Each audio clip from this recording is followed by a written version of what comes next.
Ating panoorin ang mga natatanging aktibidad ng masigasig na Provincial Director ng Quezon Police Provincial Office na si Police Colonel Ledon D. Monte sa loob ng isang linggo. Ating tunghayan sa PDs in Action.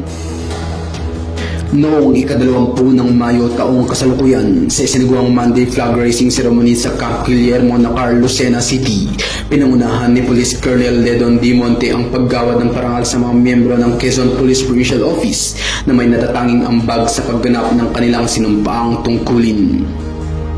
Noong ika-21 ng Mayo, malugod namang tinanggap ni Police Colonel Ledon D. Monte si Fire Chief Inspector Romy Javier Tungpalan, Fire Marshal ng Lucena City sa sinugawang Courtesy Call. Noong ika-22 ng Mayo, malugod namang tinanggap ng mga tauhan ng Quezon Police Provincial Office ang mga miyembro ng Land Transportation Calabarzon sa pangunguna ni Regional Director Elmer J. Decena.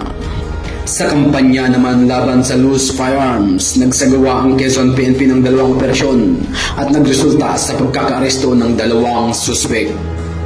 Sa kampanya naman laban sa mga wanted person, nagkaroon ang Quezon PNP ng 3 operasyon at nagresulta sa pagkakaaresto ng isang most wanted person at 2 pang wanted person.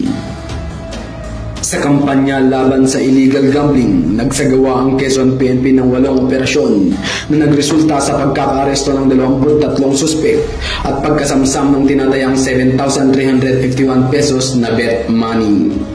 At sa kampanya laban sa illegal na droga, nagsagawa ang Quezon PNP ng 6 na drug operation kung saan nagresulta sa pagkakaaresto ng 9 na street level individuals at pagkasamsam ng 8.91 na gramo ng hinihinalang shabu na nagkakahalaga ng abot sa 181,764 pesos. At iyan ang ilan sa mga natatanging aktibidad ng napakasipag at masigasig na Provincial Director ng Quezon Police Provincial Office na si Police Colonel Ledon D. Monte. Dahil dito sa Quezon Police Provincial Office, ang gusto ng pulis, ligtas ka!